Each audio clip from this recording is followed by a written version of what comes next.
Welcome to the Reaching Up Podcast. I'm Ron Farris. And I'm Daniel Locke. And this week we are having a conversation about addiction.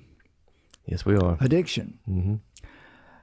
Amazingly enough, this topic doesn't get discussed enough. Yes. I've said this many times. We're going to talk a lot today, and we've only got 30 minutes roughly, but we're going to try to cover the entirety of the topic, and it is a big, broad topic because it covers so many different things. Mm-hmm. And there's so much to be said, but we want to try to, not be too academic or too scientific today, right? And just talk about real life and how this thing, may impact people and what can be done about it. Because at the end of the day, the message is positive. Addiction is a serious issue. It needs to be understood, but there are ways to escape addiction. And so we're going to talk about that. So let's start out with a good definition of what addiction is. Short version is, and this may be a little technical, I'm sorry, but addiction is a chronic pathological state, which means we are human beings and we have some problems that have to be addressed, or they will ultimately disable or kill us. That's what pathological means, as I understand it. And addiction is one of those things. It's very serious. It's not something that tends to go away. It only gets worse. It is always progressive, and it can ultimately end in disability or, in a lot of cases, death. So something to be taken seriously. But it is defined technically as a treatable, which is important, a treatable chronic medical disease involving complex interactions among brain circuits, genetics, the environment, and an individual's life experiences. Mm-hmm. So it's not as simple as just, drinking too much or smoking cigarettes, too many cigarettes, or any one of 200 other actions or habits, as we call them, that people engage in that have been acknowledged as types of addiction. Yeah, it's not as easy as the "just say no," the slogan that was really popular way back. Especially once you started. The first Bush administration, I think, is when "just say no" came along. I remember that. You probably don't remember. No, I know.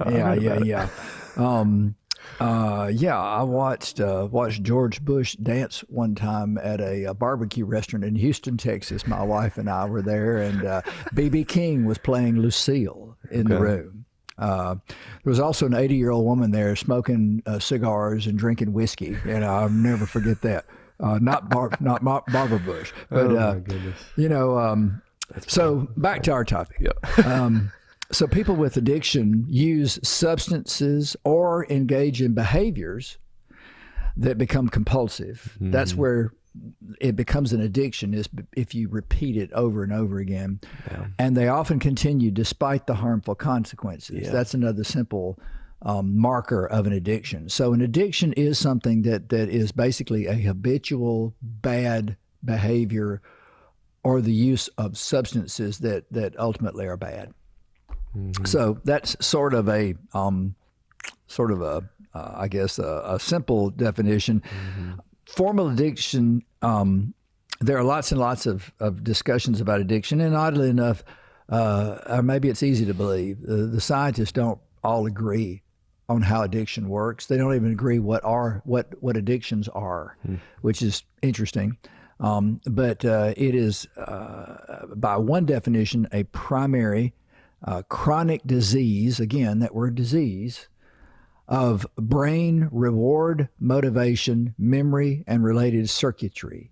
Mm-hmm. And the addiction, what we call addiction, occurs when there is dysfunction in those circuits that leads to characteristic biological, psychological, social, and spiritual manifestations. Yeah. Now, in these definitions, what we're getting is a picture of a very complex problem that rises, at least in most instances, people will agree that it is some form of a disease.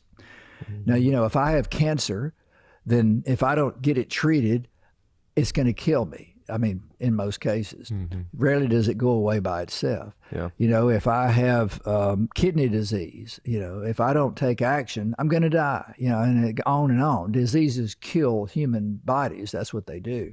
So addiction is very serious. And if one has an addiction, then the failure to treat it most likely means that they've made a life-altering and most likely at some point a life-terminating decision. Yeah, and I think at this point we can also kind of say like some addictions are more acceptable, I guess. Some are not as detrimental.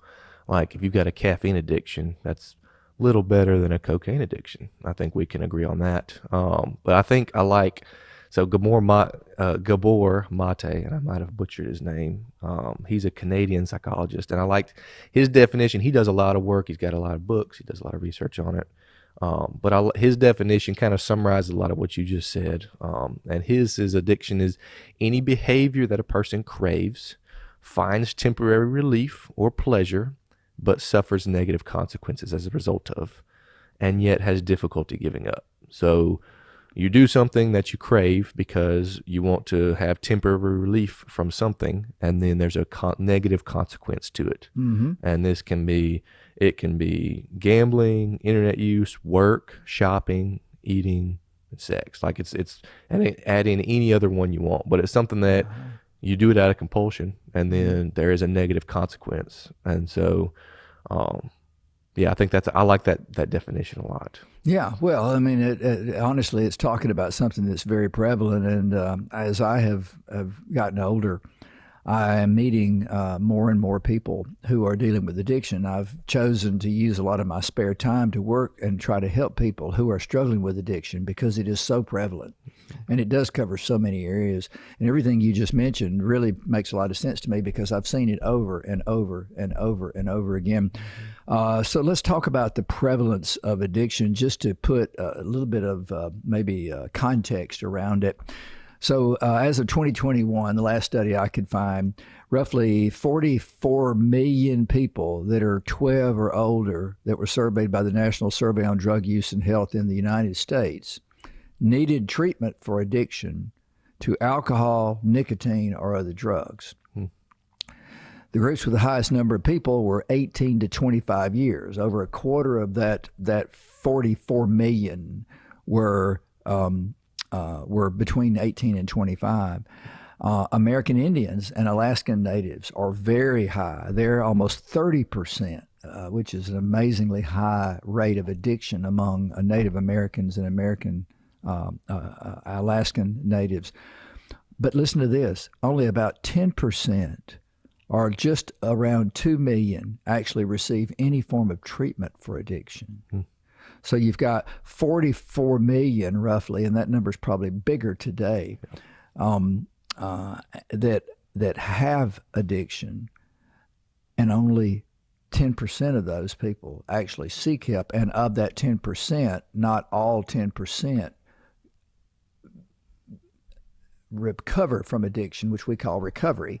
That number who actually recover is a very small percentage. Again, I couldn't find that number, but listen to this. 1/3 of all inpatient patients in hospitals in this country, hospital costs rather, and 20% of all deaths in the United States every year are the result of untreated addictions. That's staggering. That's a little bit, that's very sobering. Well, when you take all of the money that's spent in a hospital in a year, in every hospital in the country, and you say that over 33% of that is attributable to untreated addictions, then you've got the point right there you need to say that this is a dead serious issue, and it has a huge economic impact. But not only that, well, listen to this. The economic cost of addiction to our society is greater than all diabetes and all forms of cancer combined. So, and sadly enough, another fact is that most doctors in the United States lack the training to effectively address drug addictions. We all are coming to realize now that, and this started in 2019, in the United States, opioid addiction is a crisis. An article in the Washington Post stated that America's largest drug companies flooded this country with pain pills from 2006 to 2012, even when it became apparent that they were fueling addiction and overdoses. And of course, today, a lot of them are being held legally liable for doing that. So let's talk a little bit about what addiction really looks like in real life. So you mentioned several factors there that come into play. Classic signs of addiction, and this cuts across whatever kind of addiction it may be. There are many kinds of addiction, include compulsive engagement. You mentioned the word, I think, obsession or craving. Yeah. Technically, compulsive engagement in rewarding stimuli. People go back and do it again and again and again because they are getting something that they think that they have to have. And in fact, what's happening with addiction is that the brain is being rewired to tell them that they have to have this thing in order to continue to exist. And we're going to talk about that. I'm a big student of neurology, and particularly neuroplasticity. And I talk way too much about it. But I work with a lot of people in addiction, and to me, the easiest way to deal with something like a disease of addiction is to understand how your body works.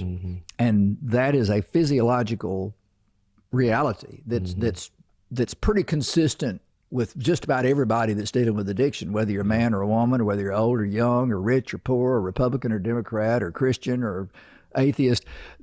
The body seems to handle things, the brain seems to work in most people in very predictable ways. And that is why addiction is really not that complicated when it comes down to, how to deal with it if it's present.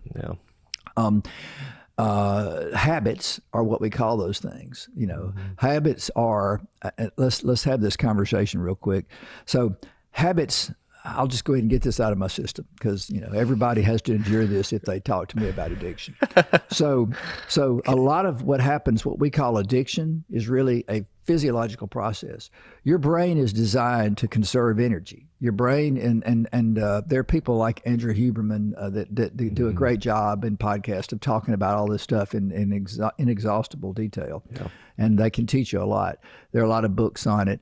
Patrick Carnes, in particular, has written a lot of great books on how the structure of the mind makes addiction very difficult to change because you basically have to rewire your brain. But the brain, the human brain, is designed to conserve energy.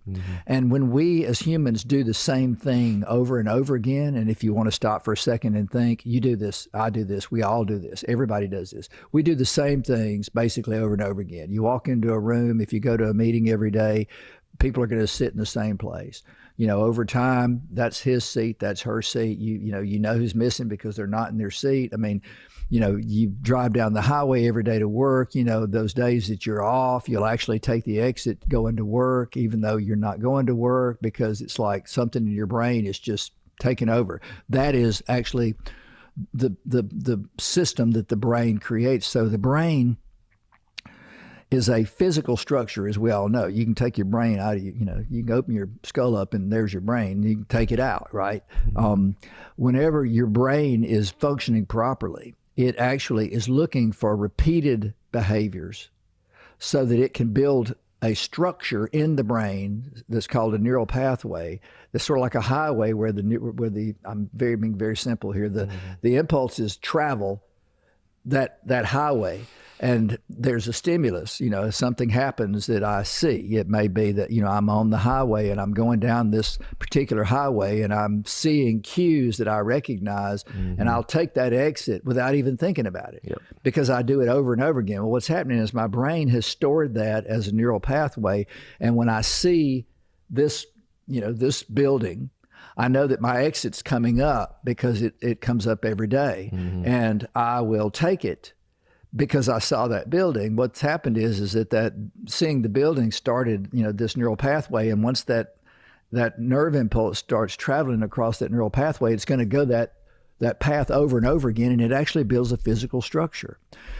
addictions are that way. If I am sensing stress and I believe that alcohol or a drug will take the edge off or help me to cope better, and I take that drug because the stress is activated, then over time my brain is going to build a neural pathway that says, oh, okay, stress, drug, stress, alcohol, stress, margarita, and as that neural pathway is built up, it becomes a physical structure. And the time will come as the brain habituates that behavior that I don't really have to think about doing it. It just becomes a part of my normal routine. Yeah.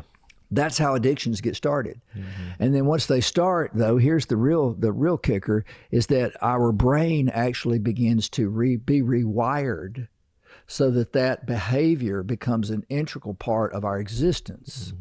And that is why people come to the point to where they become severely addicted to alcohol or drugs or some behavior. It can be pornography, it can be compulsive masturbation, it can be nicotine intake. There are some people that have got to have a cigarette. They do X, then they've immediately got to have a cigarette. I've seen this all my life. Folks, you can always spot an addicted smoker because as soon as they finish a meal in a restaurant, they're headed to have a cigarette. Used to, they do it at the table. Now they have to go outside. But you spot this all the time. It's all around you. That is active addiction. We may, like you said, there's some things, used to our culture. When I was a young man, our culture was much more tolerant of smoking. And everybody smoked everywhere. You smoked on airplanes. Every airplane seat had an ashtray. They still have the no smoking sign in airplanes, even though they haven't smoked in airplanes in 20 years. Those are carryovers from the days when they used to sit there and the people on either side of you might be firing up. An airplane, a bus was full of cigarette smoke and you were just trapped. And restaurants were that way. I can remember when Manhattan was one of the first cities in the country that banned smoking in public places, and people in Manhattan were not happy. Because you could do it everywhere else, you just couldn't do it there. Well, now look at it. Today our society has sort of rolled over and said it's really not acceptable for you to smoke in my presence because we realize that it kills people. Yeah. But beyond tobacco. You mentioned some of them. You've got alcohol, which is the obvious one, and there's a lot of alcoholism. Millions and millions and millions of people have died from alcoholism in our history, in human history. You've got cannabis addiction, which is a real thing now, particularly with THC levels being so high as we have genetically improved marijuana, amphetamine addiction, cocaine addiction, opioid addiction, food addiction, behavioral addictions, gaming addictions, shopping you mentioned, stalking is an addiction, internet addiction, we haven't talked about that, social media addiction, we haven't talked about that, video game addiction, and I've witnessed this, and then you mentioned sexual addiction, or I mentioned porn addiction, compulsive masturbation, those some people call sexual addiction. There are some people who argue that that's a very bad name for that activity. But whatever you call it, there are over almost 200 different forms of behavior or substances that human beings routinely get addicted to. So I think maybe that helps us to understand sort of, the prevalence of addiction and maybe a little bit of what it is. And the time we have left, which is about 10 minutes, let's talk about how to spot addiction. If I had to give the simple version of dealing with addiction, I would say that there are several stages to addiction. One of them is just admitting that there is an addiction. Denial. We talked about a denial in another episode.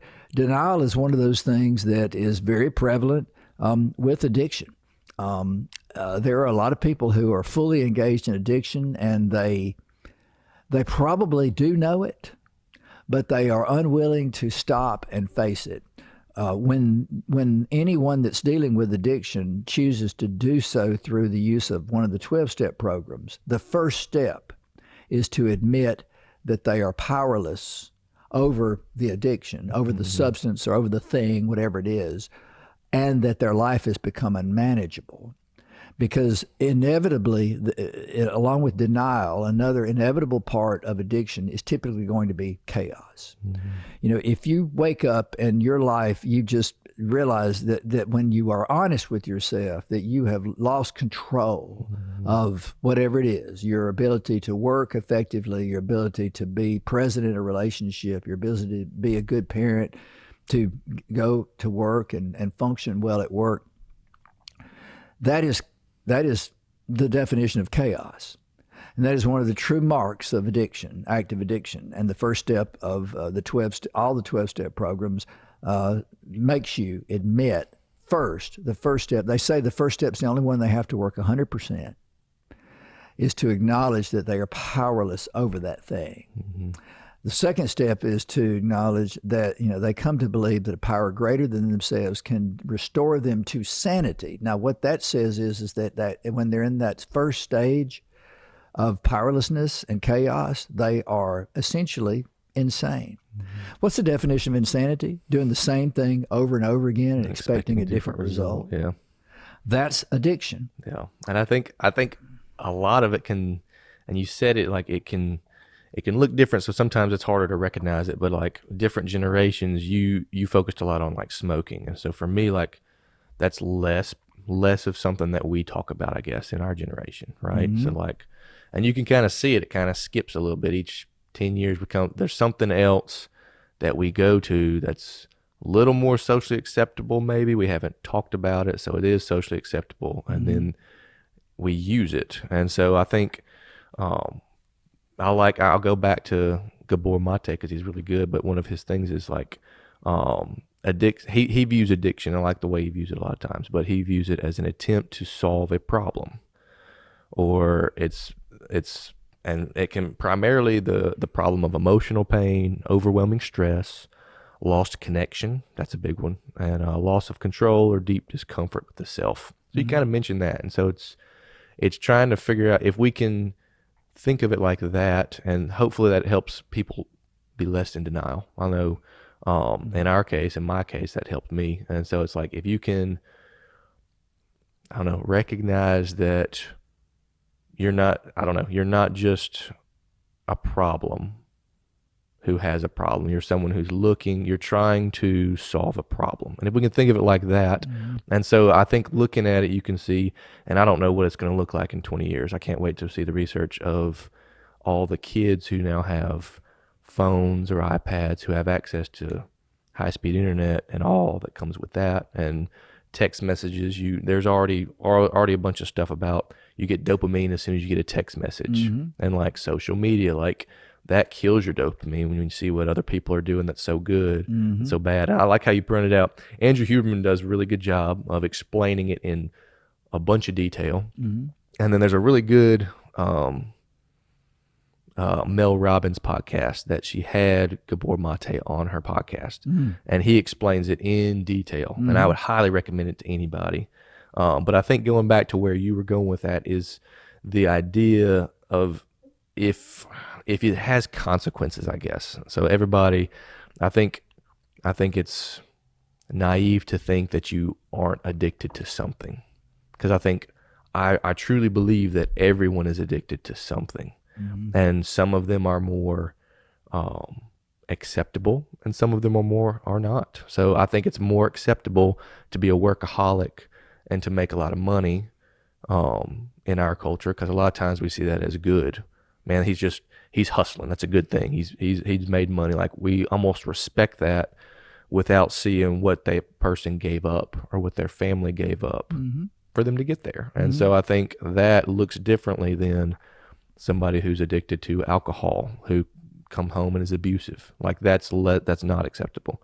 And so I think it would be naive for us to think that we don't go to something, a substance or a thing, that helps us not feel or helps us solve a problem. So I think if we back up and we look at that, I think that's going to help us as we try to not be in denial about something. And it can also give us some grace for those in our lives who are dealing with something, not to enable them, but to be understanding of it. Would you agree to that? Well, I do agree that that we should all be understanding and act out of love. But I will say that if we have someone in our life, or if we ourselves are someone who are dealing with addiction, then it's time to wake up and smell the coffee and deal with it, irrespective of what our culture says. Yes. A lot of people, will be talking about pornography in our next episode. A lot of people look at pornography and they justify the looking at pornography on the excuse, well, everybody does it. Yeah. And it's, it's really not hurting anything. Yeah. And science is telling us that is absolutely not true. Yeah. So the fact that the society says, everybody does it, doesn't mean that it's not destroying lives. Yeah. That's certainly true with alcohol abuse. It's certainly true with drug abuse. It's certainly true with just about any form of habitual addictive behavior is probably going to lead to a lessening of the quality of that person's life, irrespective of what their neighbors or their friends or society thinks. So with our last episode being hope, we talked about hope in a more of a spiritual realm. What would you say to someone to give them the hope that there is hope on the other side, especially because a lot of people, and I say a lot of people like it's not everyone, but some people, it's a very hopeless situation. And so they don't believe. So if they have the thought, I can stop at any time I want, but I don't want to stop. Or the opposite is like, I have to have this. What hope is there on the other side if they're to get out of addiction? What would you give to that? I'll answer that question. I want to say one thing first. I think that the simplest test for somebody that's sitting there saying, well, I'm doing something and I have this nagging feeling like it's probably not good for me, but I don't think it's an addiction. Just ask yourself, have you ever told yourself that you were going to stop doing it and then you do it anyway? That's usually a good, simple test that there may be a addiction that's present. Now, if you come to that point to where, and I do think the first step in having hope is to acknowledge that it's a problem. I have identified an addictive, at least one. Most people that are struggling with serious addiction probably do have, as you said, multiple addictions. I had multiple addictions in my life. I had to root them out. Some were stronger than others, and today I'm living addiction-free, but it took a lot of work. And I would encourage anybody that realizes that there's an addiction present to immediately take action. And there are different ways to do that. There are a lot of opinions and theories out there about what can be done with addiction. I happen to very strongly advocate the use of 12-step programs and affiliation with someone else to walk through the delivery or the recovery from addiction with you. I do not believe that anyone that is truly engaged in an addiction can get out of it alone. So I think the first thing to do, if you feel like you may have a problem with addiction, is to seek out help. Seek out help from either a group. Alcoholics Anonymous is certainly one of many groups. There are over 200 groups that use 12-step programs for various types of addiction. But any 12-step program is probably going to be a great place to find like-minded people who understand exactly what you're going through. That's a great start. It's not sufficient in some cases. People, for instance, who are addicted to prescription drugs, opioids, alcohol, those people very well may not be able to cease the use of that addictive substance without physical withdrawal, which can kill you. So there has to be a great deal of thought. And luckily this is not a wheel we have to invent. There's a lot known about how to deal with it, and the people usually in those 12-step programs are going to be able to either help you or help you find people who can help you walk through that process. So the first thing to do is to just stop using the drug, or the substance or the behavior. We call that abstinence.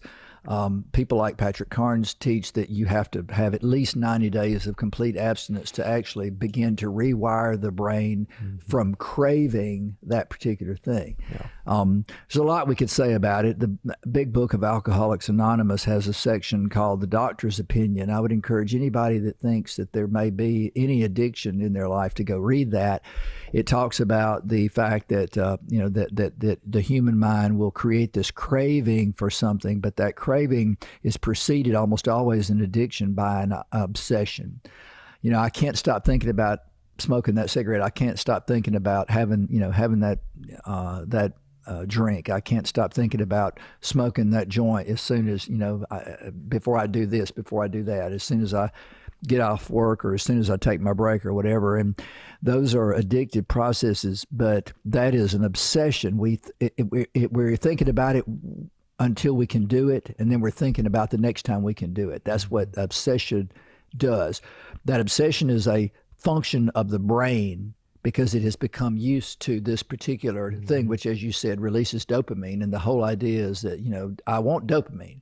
So I know I have to do this, and this is the quickest and easiest and cheapest way to get it. Yeah. That's what basically fuels all addiction. Yeah. And it's just a physical process, but it's very powerful. And then once we give in to the obsession, then the craving starts, and we want more. We want more. Most people that are in addiction are marked by the fact that, and I've heard it put this way, in the context of alcohol, if I'm controlling my drinking, I'm not enjoying it. If I'm enjoying my drinking, I'm not controlling it. And that's pretty much the way it works, I think, from what I have seen. But there are several different programs that deal with addiction, and I will go back and say that sometimes there are genetic factors present. There's been a lot of research in this area where, as it turns out, we may actually have a genetic wiring or addiction, quote unquote, may run in our family. And that can be a very strong factor for developing addiction. And so we may actually be genetically predisposed to become addicted to things. And those people tend to be addicted to lots of things. You just have to really... There are several organized, excellent clinical approaches to managing addiction so that you begin to live free of the addiction, and we call that living in recovery. Yeah. And there is great hope in that. These programs do work. I have seen them work over and over and again. As a friend of mine likes to say, the big book of Alcoholics Anonymous came out in 1939, the same year that Gone with the Wind and The Wizard of Oz came out. That book has changed history. Today there are millions and millions and millions and millions of people who live free of the disease of alcoholism, or they live with it. They consider themselves to still have the disease, but they are not subject to its control, because they are practicing a particular program which has 12 steps, which seems to work very well. But before that, there were billions of people who were locked up or put in insane asylums, and there was no hope for them. Yeah. So today we live in the best era ever. If you've got an addiction, there is certainly help out there. Now, I will say this, and we're about to close out on this, but above all things, do not try to face it alone. And if you believe you have help and you seek out help, be very careful, because there are some quacks out there. And sometimes just because people hold themselves out as clinical experts or therapists or whatever, doctors in addiction, even clinics in addiction, some clinics are just honestly just full of crap. They don't know what they're talking about. Yeah. So you have to be careful to try to find a credible organization, and the best evidence of a credible organization is people that they can point to who beat the addiction and are living with the addiction successfully in what I would call a sustainable high grade level of recovery. And those programs are the programs that you want to take seriously. I do believe that Alcoholics Anonymous certainly is one of those programs. There are others. There are a lot of anonymous programs, Narcotics Anonymous, Sex Addicts Anonymous. There are a whole range of those. If they follow a 12-step approach, they're probably pretty credible. Yeah. And, there's much more we could say about addiction, but I think we've covered the high points. There are a lot of other approaches to treating addiction. Cognitive behavioral therapy we've talked about before. I'm a big believer in that.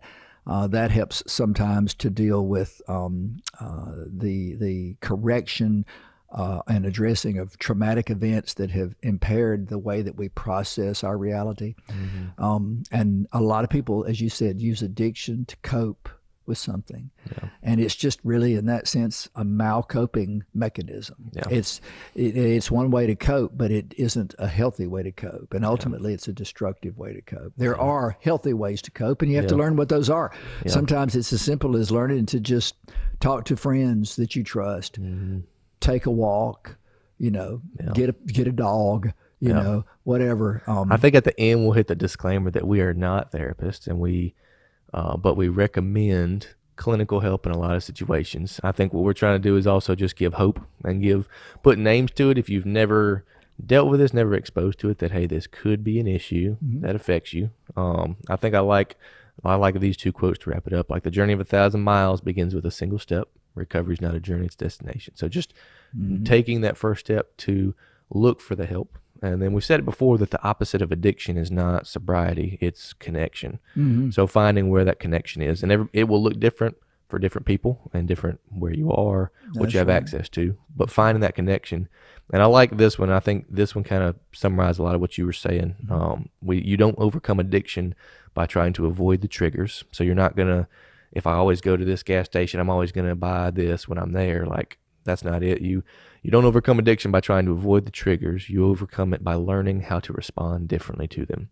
So I think there's hope in there, because there is a healthy way that you can deal with everything. And the hardest thing is finding how to do that, having the sport to be able to learn to do that, and then choosing to do that. And that's the hardest thing. I say it like it's simple, but it's not. Well, it's not easy. It's very hard. But the reality is, what you're doing is you're just learning new healthy habits instead of to replace the old unhealthy habits. That's really the bottom line. If your brain has been rewired to use the drug, you can also learn to rewire it to not need the drug. That thing I talked about, neuroplasticity, all that really means is that, no matter how old we are, no matter how far down the road we are, our brains are always capable of learning a new way of doing something.